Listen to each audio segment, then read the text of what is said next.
आज Doubtnut app download करें। Doubtnut पर अपने सभी गणित, रसायन विज्ञान, भौतिक विज्ञान और जीव विज्ञान के डाउट्स का करो सफाया। बस प्रश्न की फोटो खींचो, एक ही प्रश्न को क्रॉप करो और तुरंत वीडियो सोल्यूशन पाओ। अभी डाउनलोड करें। हेलो दोस्तों, सवाल हमारा है कि उष्मा किसे कहते हैं। ठीक है, उष्मा की परिभाषा देनी है। तो उष्मा को क्या बोला जाता है? इंग्लिश में बोला जाता है हीट।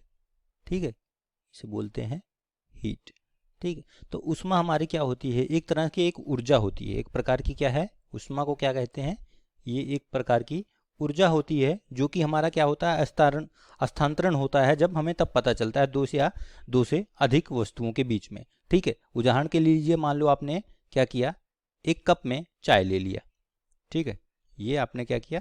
चाय ले लिया कप में। ठीक है, अगर आप चाय को ऐसे वातावरण में रख देते हैं तो मान लेता हूँ वातावरण का ताप इस समय 30 डिग्री सेल्सियस है और चाय थोड़ा ज़्यादा गर्म है, मान लेता हूँ 50 डिग्री सेल्सियस है। ठीक है, चाय इतनी गर्म है तो क्या होगा? आप उष्मा का स्थानांतरण होगा। उष्मा का स्थानांतरण कब होता है?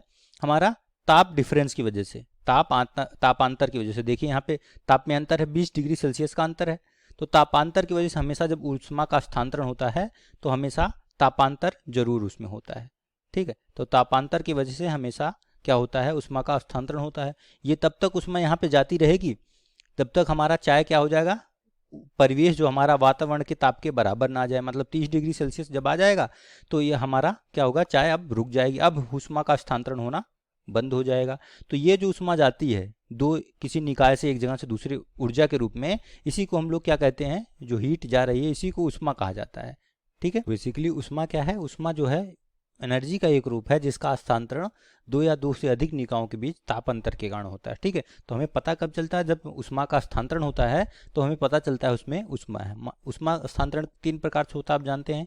चालन द्वारा, सम्मोहन द्वारा और विकिरण द्वारा, जिसे हम कंडक्शन, कन्वेक्शन और रेडिएशन के नाम से जानते हैं। उदाहरण के तौर पे मान लीजिए एक केतली है, इसमें पानी रखकर आप गर्म कर रहे हैं। ठीक है, तो इसका हत्था भी गर्म हो जाता है। तो हत्थे को जब आप पकड़ते हैं तो उसमें से उष्मा जो है आपके हाथ में चली जाती है, ये कहलाता है आपका चालन। ठीक है, जिसे कंडक्शन कहते हैं। चालन द्वारा उष्मा का स्थानांतरण। ठीक है, ताप डिफरेंस की वजह से होता है, क्योंकि आप जानते हैं यहाँ पे हथेली, ये जो हत्था है ज़्यादा गर्म हो जाएगा। अब आपके बॉडी का ताप जो रहेगा वही हाथ का ताप रहेगा। यहाँ पे आपका ताप कम है, हमेशा अधिक ताप से कम ताप की तरफ हमारा उष्मा का स्थानांतरण होता है। ठीक है, उष्मा हमेशा अधिक ताप से कम ताप की तरफ जाती है। ठीक है, तो यहाँ से अधिक ताप है इसका, ये आपका उष्मा आपके हाथ में चली जाएगी। इसी प्रकार जो है हमारा जो पानी के अंदर, यहाँ से गर्म करेंगे तो पानी के अंदर जो उष्मा है यहाँ से जाती है वो क्या कहलाती है? उसे कन्वेक्शन कहते हैं। इसके एक माध्यम से दूसरे माध्यम में जब उष्मा जाती है तब उसको हम लोग कन्वेक्शन या संवहन कहते हैं।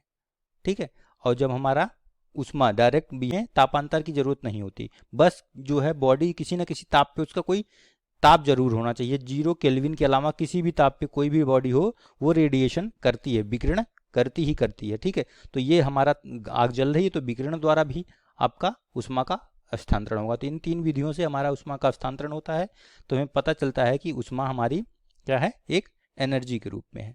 ठीक है, कक्षा 6 से 12वीं से लेकर नीट, IIT, JEE वो एडवांस के लेवल तक 1 करोड़ से ज्यादा छात्रों का भरोसा। आज ही डाउनलोड करें डाउटनेट ऐप या व्हाट्सएप करें अपने सारे डाउट्स 8400 400 400 पर।